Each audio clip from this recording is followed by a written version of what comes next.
Sri Krishna resides in our Vishuddhi Chakra. In the center he resides as Sri Krishna. On the left hand side, his power, Vishnu Maya, his sister, resides. There he resides as Gopala, as the one who lived in Gokul, played as a child. On the right hand side he resides as the king who ruled in Dwarika, the king Sri Krishna. These are the three sides of our Vishuddhi Chakra. The people who use their right side to dominate others use their voice to put down people, to show their authority, shout at people, are the people who get affected by the right side. The right side is caught up. On the physical side, you get a very big problem because the right heart cannot work out its flow. So you get what you call asthma and all these diseases, but especially when the right heart is affected by the father's problem. On the left side is the Vishnu Maya, is the sisterly relationship. When the sister, who is your pure relation, is not treated as a sister, when the attitude of a person towards women is of indulgence and of lust, then he develops the left Vishuddhi. When he develops a left Vishuddhi very strongly, and if he has a bad agya, or if he has eyes which are roving eyes, then this left Vishuddhi causes a lot of trouble. Left Vishuddhi can be also caused by, as you know, by feeling guilty about things or nothing at all. All these problems arise from Vishuddhi. But Vishuddhi Chakra has a speciality. When the human beings raise their head upward from Mother Earth towards the sky, ether is Sri Krishna's nature. When he raised his head towards the ether, towards the sky, then this Vishuddhi Chakra developed into a different dimension, and people started developing the ego and superego. Superego was already developed, but ego developed in such a way that it started suppressing the superego. That's how you have got conditionings on one side of the Vishuddhi and ego on the other side.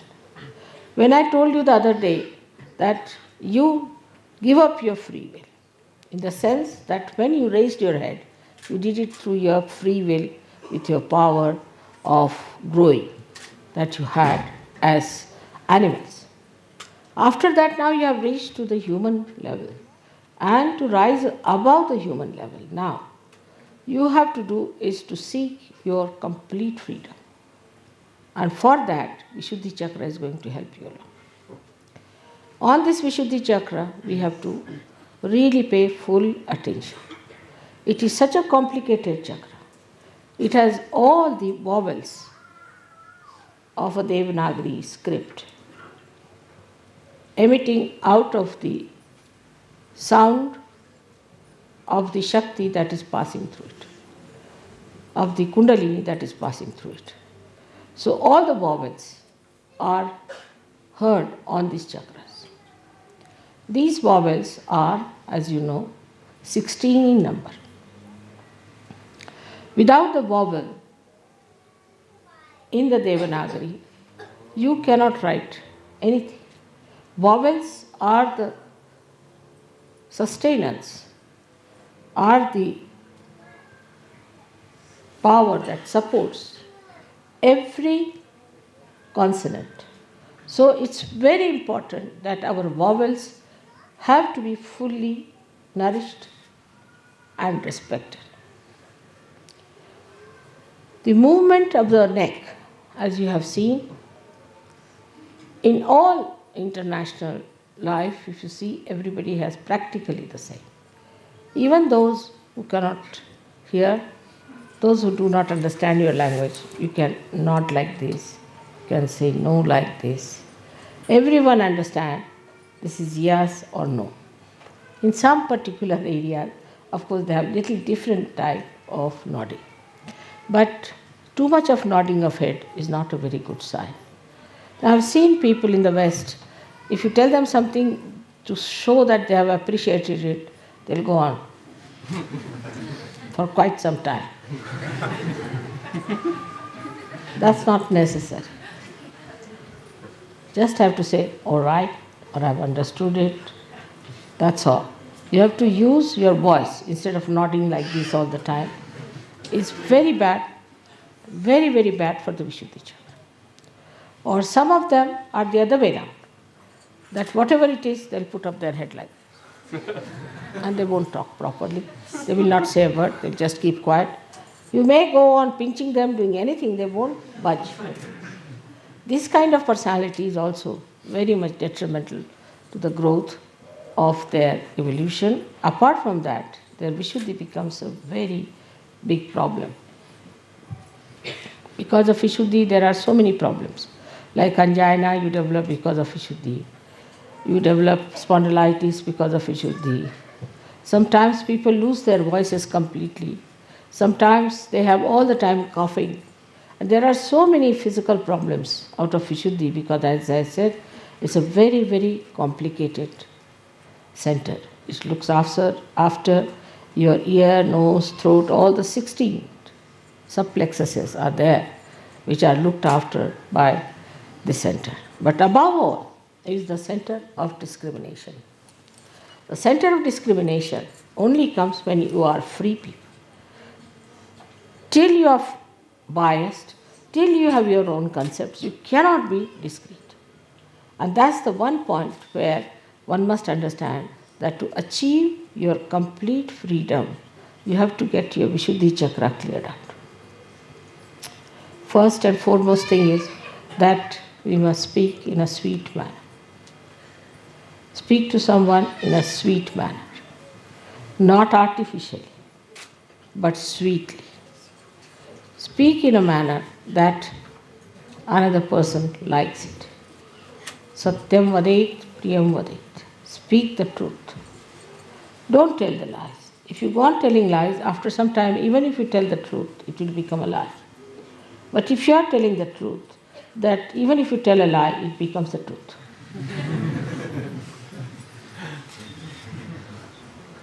Now, some people think that they can be cunning. By their talks, they can cheat people. But actually, they are cheating themselves. All such people who cheat others by sweet talks, by artificial talks, or by some maneuvering, go to such a horrible state. And in this Kali Yuga especially, they are cursed and they get exposed. And people know about them, that these are the greatest liars ever known. Now the times are coming when all such people will be exposed very much more than they have been ever exposed. So be careful not to think that you can cheat. In Sahaja Yoga especially, you cannot cheat. Those who try to cheat sometimes think that we can be full mother. We can somehow or other carry on. If you sit in front of mother, she won't know what we are up to. It's not so. I may not say. I may use my discretion not to say. I may allow you to have a long way, but be careful. Do not come into my illusions. I'm very elusive.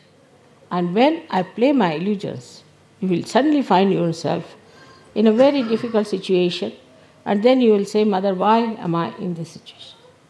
So this is one of the qualities of Sri Krishna, that he is the one who becomes elusive. In his elusiveness, not cunning, but elusive, in his elusiveness, he exposes people to themselves. There are so many stories of Sri Krishna in which he has elusively acted to give greater joy to some people, to give nice lessons to some people, and sometimes to punish. For us, it is important that we are Sahajogis. In this lifetime, we have a chance, our Kundalini has risen, that we can face ourselves, that we can correct our chakras, that we know about ourselves, that we know where is the problem is. I have known of people who were caught up with left Vishuddhis and have become devilish by nature. Devilish. They have gone out of Sahaja Yoga, they have criticized Sahaja Yoga, they have tried to trouble me a lot. So don't think that if Vishuddhi is spoiled, there's nothing so special about it. It can be a very dangerous center. Of course, heart, Agya and Vishuddhi, these three centers, one has to guard against. Because three of them can allow you or can force you to become one with identification of evil as your own. You might just feel that it's nice to be evil. You might just feel that it is a great fun to be evil. And you might become evil. So at the Vishuddhi Chakra, one has to be extremely careful. Vishuddhi Chakra looks after so many things, especially your skin, your eyes. Skin is now, I have seen people who have bad Vishuddhi, can have all kinds of funny troubles with their skins. Of course, it has to do with your liver, but skin is the way it shines, the way it glows, depends on how you smile, how you look at the world. Many people have a habit of smiling for nothing at all, especially women I have seen, ladies I have seen, they just smile stupidly. That's not proper. One should not be stupid. Stupidity is against Sri Krishna's principle. Like you have seen the stupid people, how they are. Their tongue is always halfway out. If you have noticed a stupid man, his face is that his tongue is always out, mouth half open, and he looks like a dumbfounded fool. Now, in this, only the Vishuddhi plays the part.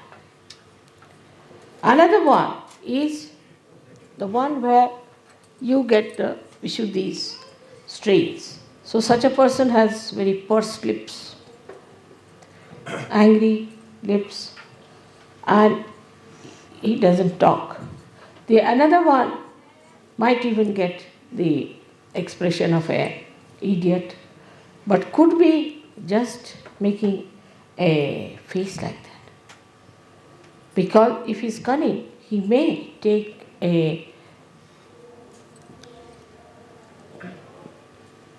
I would say a kind of a rupa, or what do you say? Huh? A mask. Mask, you can say a mask on his face, that he is an idiot and may try to deceive you. So nothing is definite about Vishuddhi. Whatever may be the expression of a person may look very innocent. Because that's the thing you can do with your Vishuddhi. You are free because you have raised your head. At this point, you have achieved this kind of a special aptitude that you can deceive yourself and you can deceive others. Some people look extremely innocent on the face. They may look to be very simple people, but may turn out to be horrid. Some people may look to be idiotic, but may be very intelligent. So it is how you play with your Vishuddhi which is responsible. But the main thing, what I am trying to tell you, that you can maneuver your Vishuddhi. The way you want to put your expression, the way you want to make your face, the way you want to suggest something, all you can maneuver. And you can keep your heart away from it. In the heart, you may have poison for a person. But Outwardly, you may say to that person in a very sweet manner something that the person might feel impressed. But in this, all this behavior, pattern of behavior, you are deceiving yourself, not deceiving the another person, because your self is spirit which knows you very well. And this will go on and on for all your lives that have to come. So there is no need in any way to be artificial in your expression. There is no need to hide anything in your expression. Of course, if you don't like someone, you need not just say, I don't like you. But in that case, you have to be not also so much appreciative of the person that he is deluded into your appreciation. Now, eyes are very important, and eyes in a way are very much looked after by Vishuddhi because the muscles of the eyes are looked after by Vishuddhi. Now, the kind of muscles we have which pull our eyes, which close our eyelids and all that is very much suggestive. You must notice that there are some people who come to me, their eyes go on like this when they close their eyes. They cannot keep it shut. There are some people, when they open their eyes to me, they just keep the eyes open, they just cannot close it. Both are in trouble. The ones which are just keeping the eyes open all the time are the people having supraconscious moods. And those who are flickering their eyes are having the subconscious mood. Some people have also the habit of keeping the eyes in an angle all the time. They never see you straight, but in an angle they'll see.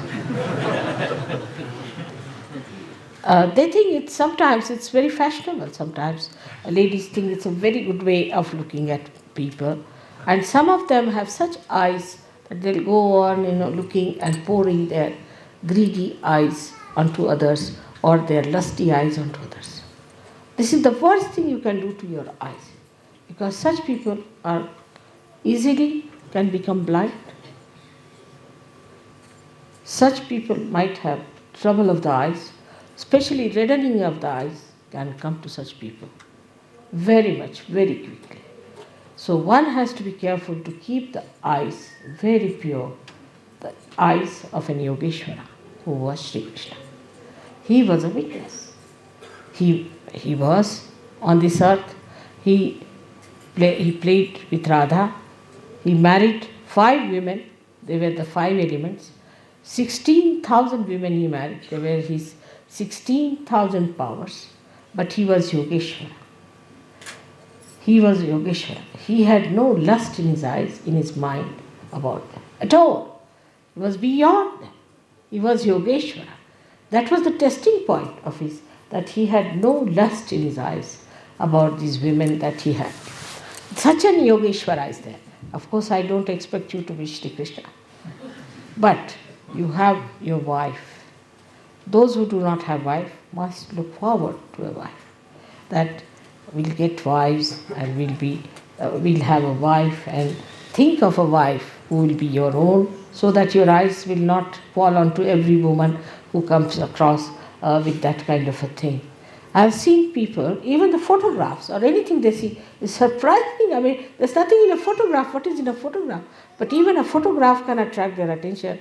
I don't know what can attract their attention like this, but they are so vulnerable and they have no control over their eyes. No control. They become absolutely lost and they have no control. That shows that they have no powers in them and they are slaves of their responses. So the eyes are very, very important, as Christ has said, thou shalt not have adulterous eyes. There should be no adultery. Some people have a habit of showing anger with the eyes. See, they have to show anger with the eyes, they'll just go on looking like this and show the anger. I dare not do that to you, but still. And the angry eyes, you see, are another dangerous things to do with your eyes, because then they can become mesmeric. If you start putting your eyes onto something and concentrating on it, your eyes might become mesmeric, means bhoots will start coming out of your eye.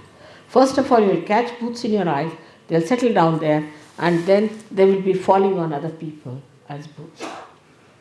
It's a very, very dangerous thing to go on looking at something continuously with concentration. There's another kind of a stupid thing or a bhutish thing maybe that people ask you to meditate here. It's absolutely wrong. In Gita it is written, still it's wrong. Nobody should put attention here. If they have to put attention at the door. What's the use of looking at a window? You can't get out of it, can you? If you have to look at anything, be on the lookout for the door. And the door is here. The door of Sahasrara is to be opened out. So you should not try to concentrate on this part. Many people who have concentrated on this part have become mad. When they become mad, people say he is a yogi but has got unmani dasha, that he moves like a madcap. How can a yogi be a madcap? That means he is united with God. Is he mad? All such mad people are really mad. They have nothing to do with God, definitely. But there are people who believe in such things. Oh, he is in love with God, so he just jumps on the stage and goes into ecstasy, dances like a madcap. How can God be mad? First position is this, that the sanest personality is God. Has to be. From where do the sanity comes in?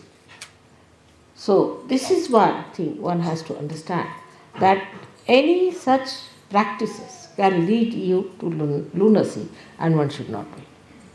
Thirdly, the indiscretion that one has comes from people who are good-hearted, nice people, but they get carried away by the smiles of others or by the artificial goodness they show on their faces. I have known some people, they always have a face like this, as if they are all the time smiling. I can't do that way. All the time if you look at somebody like this, you see, it means as if you are mocking at a person. And there are people I've seen who just like this every time, get them like this. So, one should not be always in one pose. Sometimes these muscles can get very weak and start paining if you take one. There are some others who always try to show they are very miserable.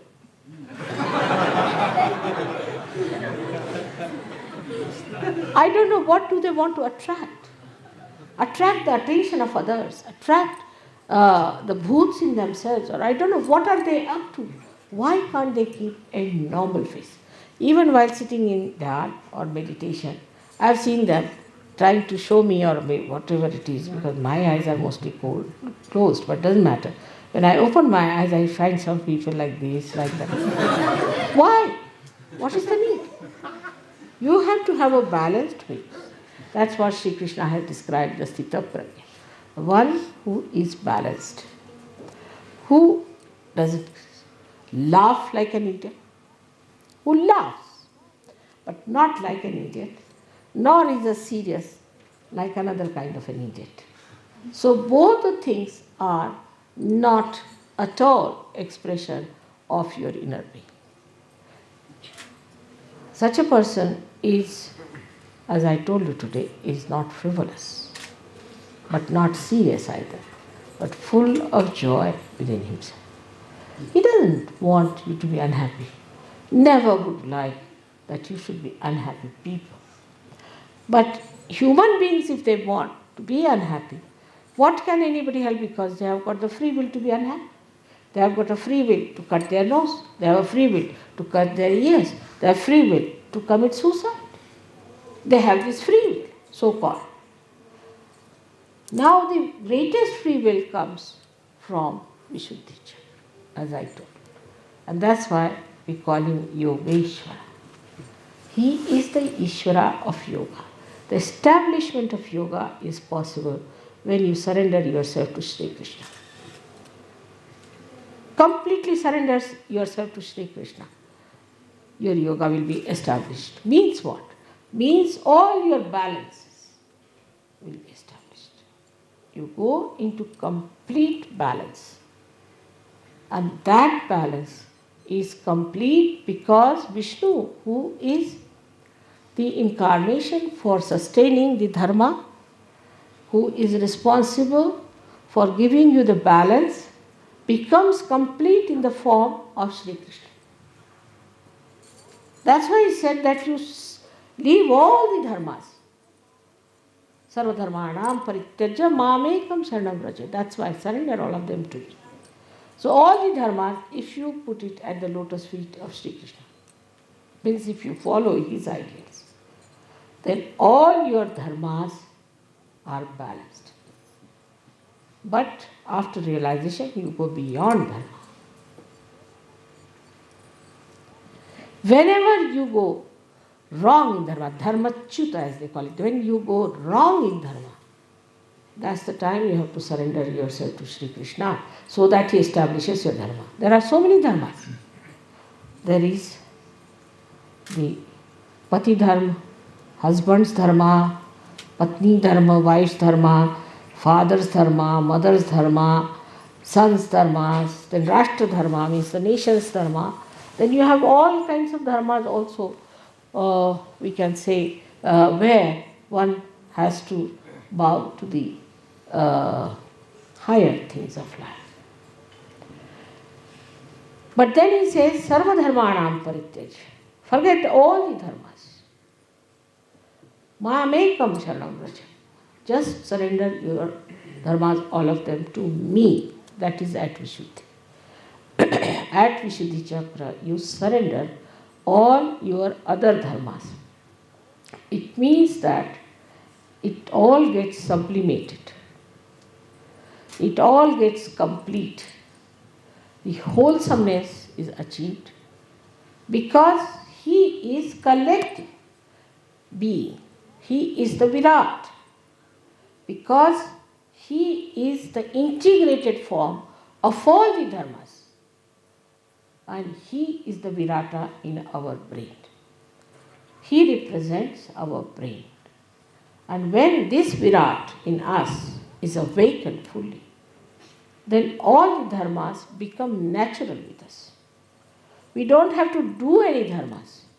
We don't have to be conscious of any dharmas, but automatically we become dharma ourselves. For example, there are people now say Christ. We can take example of Christ. He was dharma personified. He would not steal money from anybody, will he? Will he run away with somebody's wife? Will he? Will he do anything wrong? No, he cannot. Why? Because he was dharma. So now you have become dharmatit, means you have entered into the kingdom of God, into the Virata's conditions. And there your condition is such that your state is such that you are dharma. If you try to do adharma, you will suffer. If you try to do wrong, you will suffer. Here I don't have to tell you to be righteous. I don't have to tell you. There's no need. I don't have to tell you that you tell the truth. I don't have to tell you don't steal. I don't have to do all these things. Only thing I can tell you that get rid of your ego and superego. That's all, in a very general terminology. But you will follow Christ automatically. You will follow Krishna automatically, sahaj. Because now you have gone beyond dharma. You have crossed the limits of dharma where you had to follow a dharma. Now you have become the dharma. Where you will stand, wherever you will be, dharma will stand with you. People will look at you and say, here is the dharma standing. He is the dharma to be worshipped. Not because of anything, but because your state is that of dharma. You have gone beyond. Supposing this is a loudspeaker I am using today to talk to you. But supposing this loudspeaker becomes part and parcel of me, I don't have to use this. I go beyond it. In the same way, you are using the dharma first of all to establish yourself. But when you go beyond dharma, into the state of Virata. Then you don't need any dharma. You become the dharma of Virat. Now, what is the dharma of Virat? What is the dharma of Sri Krishna? Is collectivity. Krishna is the brain, Shiva is the heart, and Brahmadeva is the liver. Now, what's the faculty of this brain is? That the tree of life, of evolution grows downward, as he says. And this tree is growing downwards, of awareness from the brain. But if you have to go to the roots, you have to ascend. And that ascent you have achieved, now you have gone to the roots of your brain, where all your roots are enlightened, all your nerves are enlightened, your brain is enlightened. You are an enlightened person. When you are in darkness, you may catch hold of a snake as rope, but when you are in light, you will drop it. In the same way, when you become enlightened, your dharma is enlightened. You don't have to take to any guru or to any book or to anyone. You know yourself in your own life that this is wrong. Now, the collectivity part of it is very important. Anybody who cannot be collective is not yet a Sahaja Yogi. Not yet a Sahaja Yogi at all. Collective in the sense that anybody who cannot live with other Sahaja Yogis, who tries to find faults with someone all the time, who wants to run away with his wife and stay somewhere else, or with her husband, who wants to get out, is not a person who is collective. There's no need to say that I cannot live under the circumstances in which Sahaja Yogis can live. If you are a Sahaja Yogi, if you are a yogi, you can live. Look at me, I am such an old woman. I can live anywhere. You take me to a village, you take me to any place. I am not bothered about any physical comforts at all, because I am comfortable within myself. My comforts are within myself. In the same way, a person who is not collective, like many people just come to pujas, that's all. It's like going to the church only once in Christmas and then saying Christ doesn't look after us. Of course, not going to church, you don't meet Christ. But I mean to say that just to have a casual way of Sahaja Yoga, you cannot gain. You have to be collective. And collective means that at every collective program, you should be there. You should always meet collectively, meditate collectively, live collectively, and try to find ways and methods of being collective. There are so many evil forces which are all the time trying to attack collectivity. First, they will attack the leaders. That's the first thing. Any leader tells somebody, you shouldn't do like this. Immediately, that person will start spreading stories against that leader. Is very bad, he's like this, he's very harsh, he didn't garland me, he didn't give me this, that. How can you garland a booth, can you? Then if that doesn't work out, then they have their sly methods of going around and talking something here and there in the ears to create some sort of a politics. All such people will be thrown out of Sahaja Yoga, as there is a centrifugal and a centripetal force, both acting equal and opposite. Anybody who goes against collectivity, who sticks to their boots, sticks to their negativity, will have to get out of Sahaja Yoga. And that is to be remembered, that to be collective is to be joyous, is to be progressive, to be going further. It was all right when people were meditating in the Himalayas. It was all right at that time. They were all alone, meditating all alone to achieve something for the collective. But they also did not get their realization. When you have got your realization, remember this. Now you have entered into the kingdom of God, into the kingdom of Virat, where you are a part and parcel of a collective being. You are not alone. You cannot be singled out. You cannot separate yourself. Now you are awakened in the body of Virata, and you cannot get out of it. If you try to get out of it, you cannot be nourished. Supposing I take out part of my body, will it be nourished by this body? It won't. In the same way, you have now become part and parcel of that collectivity. And that collectivity, that Virat, is going to look after you, going to nourish you, going to do everything that is necessary for your spiritual, physical, mental, emotional, even financial development. But if you cut it short, if you try to block the collectivity, if you try to make problems for collectivity, or even if you try just to get out of the collectivity, then that is not our interest, that is not our work. This is to be understood fully in every way possible.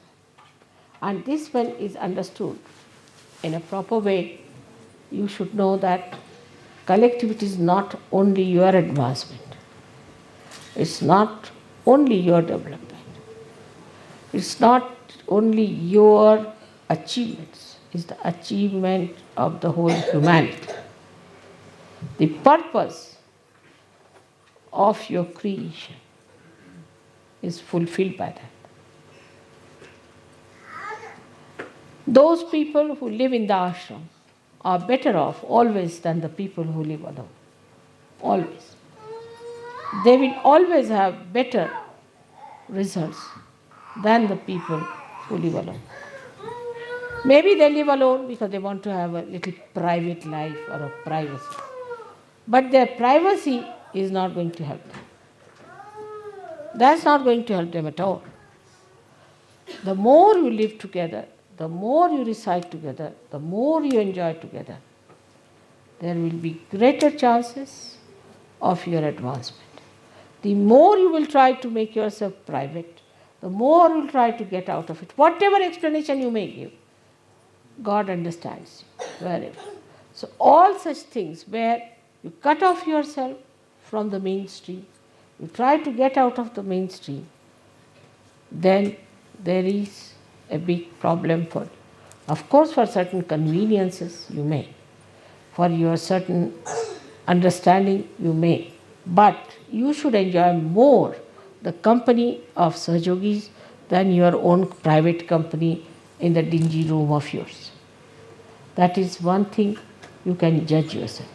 Do you enjoy the company of Sahajogis, or you enjoy the company of 3-4 of your family people together in a circus? Judgment is your own. Not difficult. Nothing is difficult in Sahaja. It is the simplest thing to be a Sahajogi, and even more simple to be collective. To be uncollective, you have to do something. Like I said that it is very easy not to drink. I mean drink some wines and things.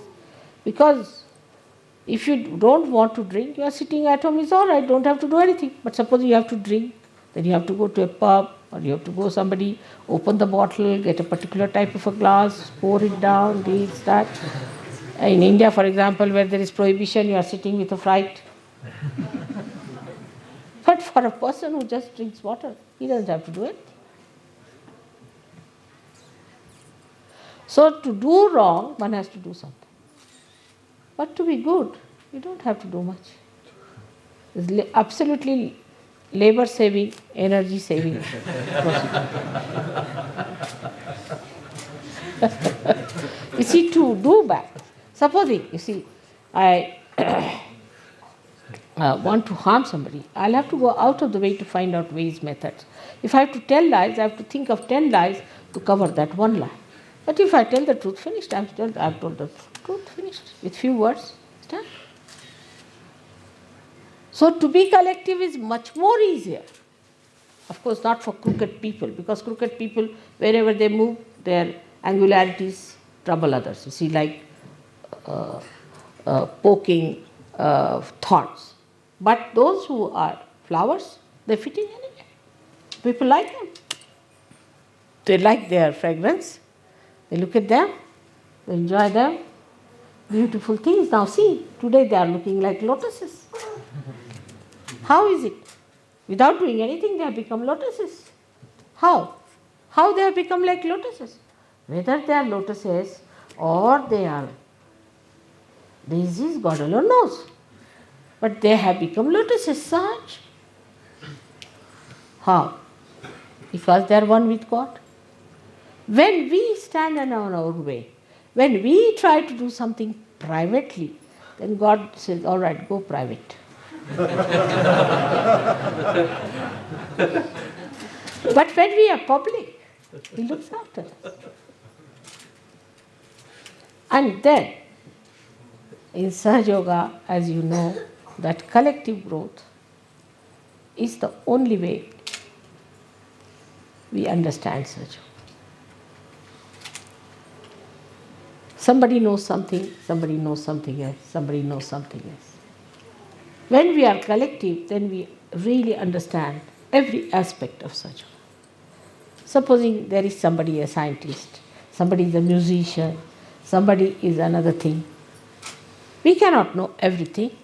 So you know something from this one, something from that one, something from that.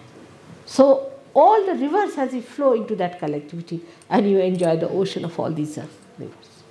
You don't have to go to all the rivers in India, like you go from Ganga, Yamuna, Saraswati, Kaveri, you thousands of miles. Go to the sea, all of them are there.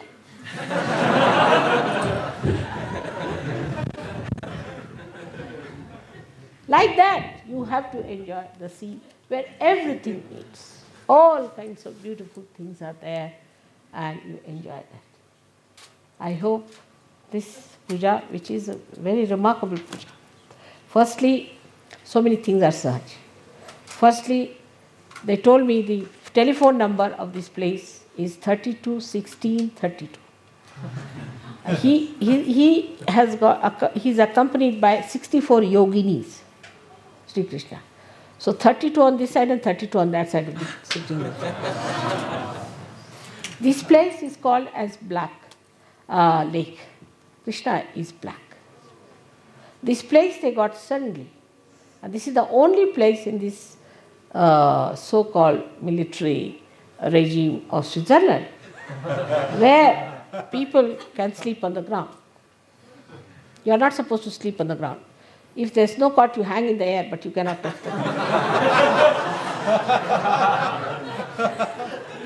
That kind of stupid military business is here. There to find such a sensible, practical, such a cheap place for you is God sent.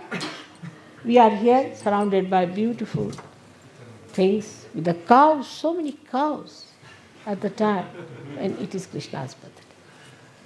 So many cows, so fond of cows. And the cows, when their bells move, in the morning I heard, in the evening, so beautiful. And when they were moving home in the evening, how as they call Goraj, is the dust of their feet was filling the sky. It's just Gokul here, I felt. Today also there's one thing more one has to say, that is the 16th Sri Krishna Puja.